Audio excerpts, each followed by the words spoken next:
ಆತ್ಮೀಯ ಸಹೃದಯ ಸ್ಪರ್ಧಾರ್ಥಿಗಳೇ, ತಮ್ಮೆಲ್ಲರಿಗೂ ಜ್ಞಾನವಾಣಿ ಮತ್ತು ಯೂಟ್ಯೂಬ್ ಚಾನಲ್ಗೆ ಸ್ವಾಗತ. ಇತ್ತೀಚಿನ ಅಪ್ಡೇಟ್ಸ್ಗಳನ್ನು ನೋಡೋದಾದ್ರೆ, ಎಎಒ ಹುದ್ದೆಗಳಿಗೆ ಅರ್ಜಿಯನ್ನು ಕರೆಯಲಾಗಿದೆ. ಅರ್ಜಿಯನ್ನು ಹಾಕೋದಕ್ಕೆ ಮುಂಚೆ ಸ್ವಲ್ಪ ವೆಯ್ಟ್ ಮಾಡಿ. ಇದು ಮೊದಲನೇ ವಿಚಾರ. ಎರಡನೇ ವಿಚಾರ, ನಾಳೆ ಕ್ಯಾಬಿನೆಟ್ ಮೀಟಿಂಗ್ ಇದೆ. ಆ ಕ್ಯಾಬಿನೆಟ್ ಮೀಟಿಂಗ್ ನಲ್ಲಿ ಏನೆಲ್ಲ ಸಾಧ್ಯತೆಗಳಾಗ್ಬೋದು.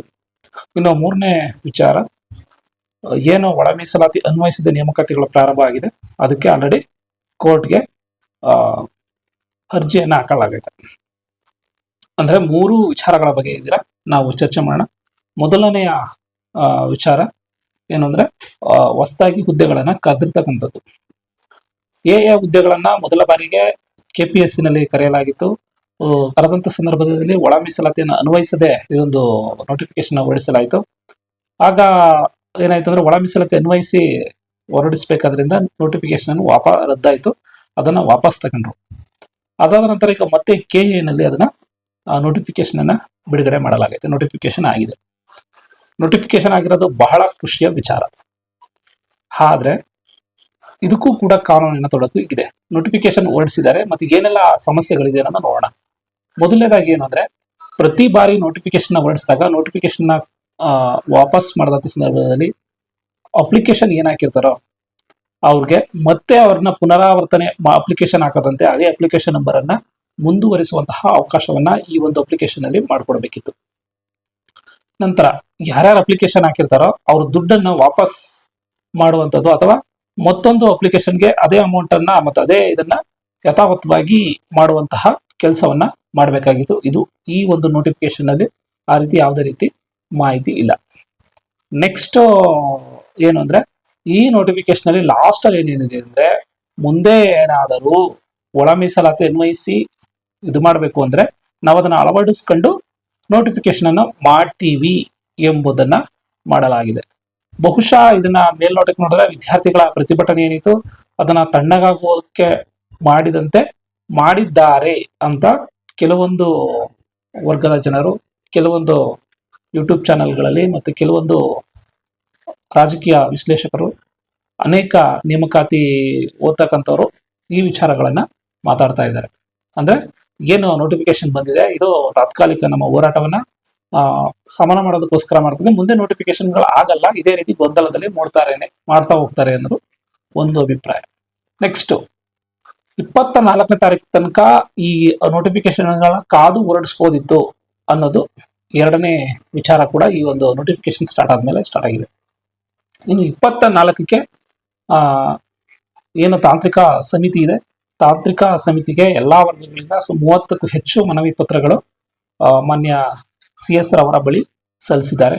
ಇಷ್ಟನ್ನು ಕೂಡ ಅವರು ಪರಿಗಣಿಸಿದಾರೋ ಅಥವಾ ಪರಿಗಣಿಸಿಲ್ವೋ, ಮತ್ತೆ ಏನು ತಾಂತ್ರಿಕ ಕಮಿಟಿ ಏನಿದೆ ಅದು ಏನು ತೀರ್ಮಾನ ತಗೊಂಡಿದೆ ಅಂತ 24ನೇ ತಾರೀಕು ನಮ್ಗೆ ಸಂಜೆ ಅಥವಾ 25ನೇ ತಾರೀಕು ತಿಳಿಯುವಂತಹ ಸಾಧ್ಯತೆ ಇದೆ. ನೆಕ್ಸ್ಟ್ ಇದು ಮುಗೀತು. ಇನ್ನು ಏನು ಸಾಧ್ಯತೆಗಳಿದೆ ಅನ್ನೋದು ನೋಡೋದಾದ್ರೆ, ಬಹುತೇಕ ಅವರು ಒಳ ಮೀಸಲಾತಿ ಅನ್ವಯಿಸಿಯೇ ಈ ಒಂದು ನೇಮಕಾತಿ ಪ್ರಕ್ರಿಯೆಯನ್ನ ಪ್ರಾರಂಭಗೊಳಿಸುವಂತಹ ಸಾಧ್ಯತೆ ಇದೆ. ಅಂದ್ರೆ ನೇಮಕಾತಿ ಒಳ ಮೀಸಲಾತಿ ಏನಿಲ್ಲ ಇದಕ್ಕೆ ಯಾಕೆ ಅಂತ ನೆಕ್ಸ್ಟ್ ಹೇಳ್ತೀನಿ. ಏನು ಕೋರ್ಟ್ ಕೇಸ್ ಏನಿದೆ ಅದನ್ನ ಹೇಳ್ತೀನಿ. ನೆಕ್ಸ್ಟ್ ಮೂರನೇದು ಏನಂದ್ರೆ, ಈ ನೇಮಕಾತಿ ಸಂಬಂಧಿಸಿದಂತೆ ಕೇಸ್ ಒಂದು ಫೈಲ್ ಆಗಿದೆ. ಏನಂದ್ರೆ, ಒಳ ಮೀಸಲಾತಿ ಅನ್ವಯಿಸದೆ ನೇಮಕಾತಿಯನ್ನ ಪ್ರಾರಂಭಿಸಿರುವುದರಿಂದ ಕೋರ್ಟ್ ಕೇಸ್ ಹಾಕಿದ್ರೆ ನೀನು ಅದು ಹಿಯರಿಂಗ್ ಬರ್ಬೋದು. ಹಿಯರಿಂಗ್ ಬಂದು ನೋಟಿಫಿಕೇಶನ್ ತಡೆ ಆಜ್ಞೆ ಬರ್ಬೋದು, ಅಧಿಸೂಚನೆಗಳಿಗೆ ತಡೆ ಆಜ್ಞೆ ಬರುವಂತಹ ಸಾಧ್ಯತೆ ಇದೆ. ಏನು ಅವರ ವಾದಗಳು, ಏನನ್ನ ಕಂಪ್ಲೇಂಟ್ ಕೊಟ್ಟಿದ್ದಾರೆ ಅಂದ್ರೆ, 56%ಗೆ ನೇಮಕಾತಿ ಪ್ರಕ್ರಿಯೆಯನ್ನ ಪ್ರಾರಂಭ ಮಾಡಿದ್ದೀರಿ, ನೀವು ಈಗ 50%ಗೆ ನೇಮಕಾತಿಯನ್ನ ಮಾಡ್ತಾ ಇದ್ದೀರಿ. ಅಂದ್ರೆ ನೀವು 56%ಗೆ ನೇಮಕಾತಿ ಮಾಡ್ತಾ ಇದ್ರಿ, ಆದ್ರೆ 50%ಗೆ ನೇಮಕಾತಿ ಚಾಲನೆಯನ್ನ ಪ್ರಾರಂಭಗೊಳ್ತಾ ಇದ್ರಿ. 56,000 ಹುದ್ದೆಗಳಲ್ಲಿ 6% ಹುದ್ದೆಗಳನ್ನ ತಡೆದಿಟ್ಟು ನೆಕ್ಸ್ಟ್ ಎಷ್ಟು ಹುದ್ದೆಗಳು, ಇನ್ನು ಉಳಿದಂತ ಹುದ್ದೆಗಳನ್ನ ನೀವು ಮಾಡ್ತಾ ಇದ್ರಿ. ಓಕೆ, 56% ಮಾಡ್ತಾ ಇದ್ದೀರಿ ಅಂತಂದ್ಮೇಲೆ 56%ಗೆ ಮೊದಲನೇದಾಗಿ ನೀವು ರೋಸ್ಟರ್ ಪಾಯಿಂಟ್ ಅನ್ನ 1995 ಹೇಳಿದ್ರಿ. ಇದು 56% 50% 50%. ನೀವು ನೇಮಕಾತಿ ಮಾಡ್ತಾ ಇರೋದು 50% ನಿಜ, ಆದ್ರೆ 2% SC ಮತ್ತೆ 4% ST ರಿಸರ್ವ್ ಇಟ್ಟಿದ್ರಿ. ಹಾಗಾದ್ರೆ ಎಷ್ಟು ಪರ್ಸೆಂಟ್ ಆಯ್ತು? 56% ಆಯ್ತು. ನೆಕ್ಸ್ಟ್ ಅದನ್ನ ತುಂಬ್ಕೊತಿರ್ತಾನೆ, ತುಂಬಲೇಬೇಕು. ಆ ಹುದ್ದೆಗಳನ್ನ ಹಾಗೆ ಬಿಡಕ್ಕಾಗುತ್ತೆ? 50% ತುಂಬಿಕೊಂಡಿದೆ, ಹುದ್ದೆಗಳನ್ನ ಹಾಗೆ ಬಿಟ್ಬಿಡೋಣ ಅನ್ನಕ್ಕಾಗತ್ತಾ? ಆ ಹುದ್ದೆಗಳನ್ನ ತುಂಬಿಕೊಳ್ಳಬೇಕು. ಆದ್ರೆ ನೀವೇನ್ ಮಾಡಿದ್ರೆ 50%ಗೆ ತುಂಬ್ಕೋತಾ ಇದೀರಿ, 1995 ರೋಸ್ಟರ್ ಅನ್ನ ಪರಿಗಣಿಸಿದಿರಿ. ಇದರಲ್ಲಿ 56%ಗೆ ಅಳವಡಿಸಿದಂತಹ ಯಾವುದೇ ರೀತಿ ರೋಸ್ಟರ್ ಇಲ್ಲ. ಅಂದ್ರೆ ನೀವು 56%ಗೆ ಏನ್ ರೋಸ್ಟರ್ ಇದ್ರೆ ಅದನ್ನ ಪರಿಗಣಿಸಿ ನೀವು 50%ಗೆ ತುಂಬಿಕೊಳ್ಳಿ. 56%ಗೆ ಏನ್ ರೋಸ್ಟರ್ ಇದೆ ಅದನ್ನ ಪರಿಗಣಿಸಿ 50%ಗೆ ತುಂಬಿಕೊಳ್ಳಿ. ಇನ್ನು ಏನ ರೋಸ್ಟರ್ ಅಲ್ಲಿ 2% ಮತ್ತೆ 6% ಇದೆ, ಆವಾಗ ನೀವು ಅದನ್ನ ತೆಗೆದಿಡಿ. ರೋಸ್ಟರ್ ಅನ್ನ ನಿಗದಿಗೊಳಿಸದೆ 2% 6% ಅನ್ನ ನಿಗದಿಗೊಳಿಸಿದ್ರೆ ಅದು 56% ಆಗುತ್ತೆ. 50% ಆಗುತ್ತೆ. ಅದು ಏನು ಅದು 50% ಏನು ರಿಸರ್ವೇಶನ್ ಮಾಡಿದ್ರೆ 56% ಆಗೋದಿಲ್ಲ ಅನ್ನೋದು ಮೊದಲನೇದು. ನೆಕ್ಸ್ಟ್, ಕೋರ್ಟ್ ನಲ್ಲಿ ಮಾನ್ಯ ಹೈಕೋರ್ಟ್ ತಡೆಯಾಜ್ಞೆ ಏನ್ ಹಿಡಿತು ನೇಮಕಾತಿ ಇದಕ್ಕೆ, ಅವಾಗ ಆದೇಶದಲ್ಲಿ ಏನು ಉಲ್ಲಂಘಿಸಿದೆ ಅಂದ್ರೆ ನೀವು 56% ಮಾಡೋದ್ರ ಬಗ್ಗೆ ನಮ್ಗೆ ಯಾವುದೇ ಅಭ್ಯಂತರ ಇಲ್ಲ ಅಂತ ಹೇಳಿದೆ. ಆದ್ರೆ ಅದೆಲ್ಲೂ ಕೂಡ ಒಳ ಮೀಸಲಾತಿಯನ್ನ ಅನ್ವಯಿಸಬೇಡಿ ಅಥವಾ ಅನ್ವಯಿಸಿ ಅಂತ ಎಲ್ಲೂ ಕೂಡ ಹೇಳಿಲ್ಲ. ಹಾಗಾಗಿ ಎರಡನೇ ಏನಂದ್ರೆ ನಮ್ಗೆ ಒಳ ಮೀಸಲಾತಿಯನ್ನ ಸೇರಿಸಿ ನೇಮಕಾತಿಯನ್ನ ಮಾಡಿ ಕೊಡುವಂತೆ ಮನವಿಯನ್ನ ಮಾಡ್ಕೊಳ್ಳದೆ ಅದು ಅಪ್ಲಿಕೇಶನ್ ಅಲ್ಲಿ ಅದನ್ನು ಕೂಡ ಸೇರಿಸಲಾಗಿದೆ. ನೆಕ್ಸ್ಟ್ ಮೂರನೇ ಏನಂದ್ರೆ, ಇದುವರೆಗೂ ನೇಮಕಾತಿ ಪ್ರಕ್ರಿಯೆ ನಡೆದಂತಹ ಸಂದರ್ಭದಲ್ಲಿ ಏನ್ 56% ಒಳ ಮೀಸಲಾತಿ ನಡೆದಿದೆ, ಅದರಲ್ಲಿ ಕೋರ್ಟ್ಗೆ ಅಫಿಡೇವಿಟ್ ಅನ್ನ ಸಲ್ಲಿಸಬೇಕಿತ್ತು. 56% ಇದುವರೆಗೂ ನಡೆದಿತ್ತು. ಮುಂದೆ ನಾವು 50%ಗೆ ನೇಮಕಾತಿ ಪ್ರಕ್ರಿಯೆಯನ್ನ ಮಾಡ್ಕೋತಾ ಇದ್ವಿ, ಯಾವ ರೀತಿ ಮಾಡ್ಕೋತಾ ಇದ್ವಿ ಅನ್ನೋ ಒಂದು ಅಫಿಡೇವಿಟ್ ಅನ್ನ ಸಲ್ಲಿಸಬೇಕಿತ್ತು. ಆದ್ರೆ ರಾಜ್ಯ ಸರ್ಕಾರ ಏನ್ ಮಾಡೈತೆ ಅಂದ್ರೆ ಮೆಮೋ ಅನ್ನ ಕೊಟ್ಟಿದೆ. ಮೆಮೋ ಅದು ಹೈಕೋರ್ಟ್ ಅಲ್ಲಿ ಅಧಿಕೃತವಾಗಿ ಊರ್ಜಿತ ಆಗಿಲ್ಲ, ಅದು ಅನೂರ್ಜಿತಗೊಂಡಿದೆ. ಮತ್ತೆ ನಮ್ಮ ಎಜಿ ಅವರು ಕೂಡ ಕೋರ್ಟ್ಗೆ ಹೋಗಿ ಯಾವುದೇ ರೀತಿಯ ಮನವರಿಕೆಯನ್ನ ಮಾಡಿಕೊಟ್ಟಿಲ್ಲ, ಗೈರು ಹಾಜರಾಗಿಲ್ಲ. ಇಷ್ಟೂ ಕಾರಣಗಳನ್ನ ಏನು ಈ ಕಂಪ್ಲೇಂಟ್ ಕೊಟ್ಟಿದ್ದಾರೆ. ಅವರು ಇನ್ನೂ ಅನೇಕ ವಿಚಾರಗಳನ್ನ, ಕಾನೂನಾತ್ಮಕ ವಿಚಾರಗಳನ್ನ ಮುಂದಿಟ್ಟಿದ್ದಾರೆ. ಮತ್ತೆ 25/8/2025 ಏನು ಆದೇಶ ಇತ್ತು ಅದ್ರ ಪ್ರಕಾರ ಒಳ ಮೀಸಲಾತಿ ಕರ್ನಾಟಕದಲ್ಲಿ ಜಾರಿ ಇದೆ. ಮತ್ತೆ ಅಧಿಸೂಚನೆ ಹೊರಡಿಸಿ ಅನೇಕ ನೇಮಕಾತಿ ಪ್ರಕ್ರಿಯೆಗಳು ಮತ್ತು ಶಾಲಾ ದಾಖಲಾತಿಗಳು, ಕಾಲೇಜು ಸೀಟ್ಗಳು ಪ್ರಾರಂಭಗೊಂಡಿದ್ದು. ನಂತರ ಇದನ್ನ ತಡೆ ಹಿಡಿದು 56ಗೆ ಮಾಡ್ತಾ ಇದ್ದೀರಿ. ಆದ್ರೆ ರಾಜ್ಯಪಾಲರ ಅಂಕಿತ ಆಗಿದೆ, ಕಾಯ್ದೆ ಆಗಿದೆ. ಕಾಯ್ದೆ ಆದ್ಮೇಲೆ ನಮಗೆ ಒಳ ಮೀಸಲಾತಿ ಕೊಡಿಸುವಂತಹ ಜವಾಬ್ದಾರಿ ನಿಮ್ದು ಅಂತ ಕೋರ್ಟ್ಗೆ ಅಪ್ಲಿಕೇಶನ್ ಹಾಕಿದ್ದಾರೆ. ಕಾಯ್ದೆ ಆದ್ಮೇಲೆ ಕಾಯ್ದೆಯನ್ನ ಫಾಲೋ ಮಾಡಬೇಕಾಗುತ್ತೆ. ಹಾಗಾಗಿ ಇದನ್ನ ಹಾಕಿದ್ದಾರೆ. ಇಷ್ಟು ವಿಷಯಗಳನ್ನ ಇಟ್ಕೊಂಡು ಕೋರ್ಟ್ಗೆ ಅರ್ಜಿಯನ್ನ ಸಲ್ಲಿಸಿರೋದ್ರಿಂದ ಬಹುತೇಕ ನೇಮಕಾತಿಗಳು ಮತ್ತೆ ಸ್ಟಾಪ್ ಆಗುವ ಸಾಧ್ಯತೆ ಇದೆ. ಹಾಗಾದ್ರೆ ಸರ್ ನಿಮ್ಮ ಅಭಿಪ್ರಾಯ ಏನ್ ಸರ್? ಈಗ ಏನ್ ಮಾಡ್ಬೋದು ಸರ್, ನಾವೇನ್ ಮಾಡ್ಬೇಕು ಅನ್ನೋದಾದ್ರೆ, ನಮ್ಮ ಬೇಡಿಕೆ ಇಷ್ಟೇ, ಸರ್ಕಾರ ಒಳ ಮೀಸಲಾತಿಯನ್ನ ಶೀಘ್ರವಾಗಿ ಜಾರಿಗೊಳಿಸಿ ಯಾರಿಗೂ ತೊಂದರೆ ಆಗದಂತೆ. ಈಗ ಆಲ್ರೆಡಿ 3 ವರ್ಷ ನೀವು ಒಳ ಮೀಸಲಾತಿ ಮಾಡ್ತೀವಿ ಅಂತಾನೆ ಈ ಒಂದು ಪ್ರಕ್ರಿಯೆನ ಸ್ಟಾಪ್ ಮಾಡಿದ್ದು. ಈಗ ಒಂದ್ ವೇಳೆ ಅದು ಪ್ರಕ್ರಿಯೆನ ಸ್ಟಾರ್ಟ್ ಮಾಡ್ದೇನೆ ಮತ್ತೆ ಸ್ಟಾರ್ಟ್ ಮಾಡಿದ್ರೆ 3 ವರ್ಷ ವಿದ್ಯಾರ್ಥಿಗಳು ಕಾದದಕ್ಕಾಗ್ಲಿ ಅಥವಾ ನಾವು ಕಾದದಕ್ಕಾಗ್ಲಿ ಯಾವುದೇ ವ್ಯರ್ಥ ಇಲ್ಲ. ಹೋಗ್ಲಿ ಈಗ್ಲಾರು ಸ್ಟಾರ್ಟ್ ಮಾಡ್ತೀರಾ? ಸಾಧ್ಯವೇ ಇಲ್ಲ. ಸ್ಟಾರ್ಟ್ ಮಾಡಿದ್ರು ಮತ್ತೆ ಕೋರ್ಟ್ಗೆ ಹೋಗುತ್ತೆ. ಈ ಒಂದು ಪರಿಸ್ಥಿತಿಗೆ ಕಾರಣ ಯಾರು? ಎಲ್ಲ ನಿಮ್ಗೆ ಗೊತ್ತಿರ್ತಕ್ಕಂಥ ವಿಚಾರ. ಇಷ್ಟು ಸಮಸ್ಯೆಗಳಿಗೆ, ಈ ಸಮಸ್ಯೆಗಳು ಏನಾಗಿದೆ ಇದಕ್ಕೆ ಕಾರಣ ಯಾರು ಅಂತ ನಿಮ್ಗೆ ಗೊತ್ತಿರ್ತಕ್ಕಂತಹ ವಿಚಾರ. ನೆಕ್ಸ್ಟ್, ನಾಳಿನ ಮೀಟಿಂಗ್ ನಲ್ಲಿ ಕೆಲವೊಂದು ವಿಚಾರಗಳು ನಡೀತವೆ, ಚರ್ಚೆಗಳು ಬರ್ತದೆ. ಆ ಚರ್ಚೆಗಳು ಬರ್ತಕ್ಕಂಥದ್ದು ಏನಂದ್ರೆ, ರೋಸ್ಟರ್ ಬಿಂದು ಪಾಯಿಂಟ್ ಅನ್ನ ಸರಿಪಡಿಸಿ ಅನ್ನೋದು ಒಂದು ವಾದ.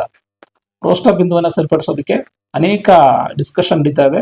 ನನಗೆ ಬಂದ ಮಾಹಿತಿ ಪ್ರಕಾರ ರೋಸ್ಟರ್ ಪಾಯಿಂಟ್ ನ ಬಿಂದುಗಳು ಜಾಸ್ತಿ ಆಗ್ತಾ ಇದೆ, ಹಾಗಾಗಿ ಕೇವಲ 2 ಗ್ರೂಪ್ ಮಾಡಿ ಎಂಬ ವಿಚಾರವೂ ಕೂಡ ಇದೆ. ಅಂದ್ರೆ ಪ್ರವರ್ಗ ಎ ಮತ್ತು ಬಿ ಎರಡೇ ಸಾಕು. ಅಂದ್ರೆ ಪ್ರವರ್ಗ ಎ ಜಾತಿಯಲ್ಲಿ ಏನಿದೆ ಮತ್ತೆ ಅಲೆಮಾರಿಗಳು ಏನಿದೆ, ಪ್ರವರ್ಗ ಎ ಮತ್ತು ಅಲೆಮಾರಿಗಳನ್ನ ಒಂದು ಗ್ರೂಪ್ ಅನ್ನ ಮಾಡಿ ಮತ್ತೆ ಬಿ ಮತ್ತು ಸಿ ನ ಒಂದು ಗ್ರೂಪ್ ಮಾಡಿ ಮೀಸಲಾತಿಯನ್ನ ನೀಡ್ತಕ್ಕಂಥದ್ದು.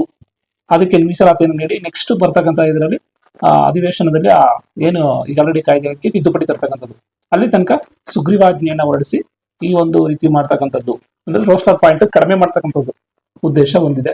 ಇನ್ನೊಂದು ರೋಸ್ಟರ್ ಪಾಯಿಂಟ್ ನಲ್ಲಿ ಏನು ಎ ಇದೆ, ಬಿ ಇದೆ, ಸಿ ಇದೆ, ಸಾಮಾನ್ಯ ವರ್ಗ ಏನಿದೆ ಅದನ್ನ ಅದಲು ಬದಲು ಮಾಡುವಂತಹ ಸಾಧ್ಯತೆ ಇದೆ.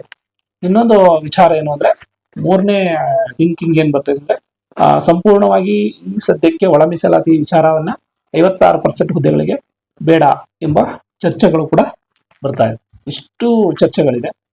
ಬಟ್ ನಾವು ಯಾವುದೇ ಒಂದು ವರ್ಗಕ್ಕೆ ಸೀಮಿತಗೊಳ್ಳದೇನೆ ನೋಡೋದಾದ್ರೆ 56,000 ಹುದ್ದೆಗಳು ಓಕೆ. ಒಳ ಮೀಸಲಾತಿ ಅನ್ವಯಿಸಾರೋ ಮಾಡ್ತೀರಿ ಅಥವಾ ಅನ್ವಯಿಸಾರೋ ಮಾಡ್ತೀರಿ, ಕೋರ್ಟ್ಗೆ ಹೋಗುತ್ತೆ, ಕೇಸ್ ಆಗುತ್ತೆ, ಅದು ನಡೀತಾ ಇರುತ್ತೆ, ನೇಮಕಾತಿ ಪ್ರಕ್ರಿಯೆ ಸ್ಟಾರ್ಟ್ ಆಗುತ್ತೆ, ಸ್ಥಗಿತ ಆಗುತ್ತೆ. 56,000 ಹುದ್ದೆ ಎಷ್ಟರಲ್ಲಿ 1 ತಿಂಗಳಿಗೆ ಹೇಳಿದ್ರಿ, 1 ತಿಂಗಳೊಳಗಡೆ ತುಂಬ್ತೀವಿ ಅಂತ.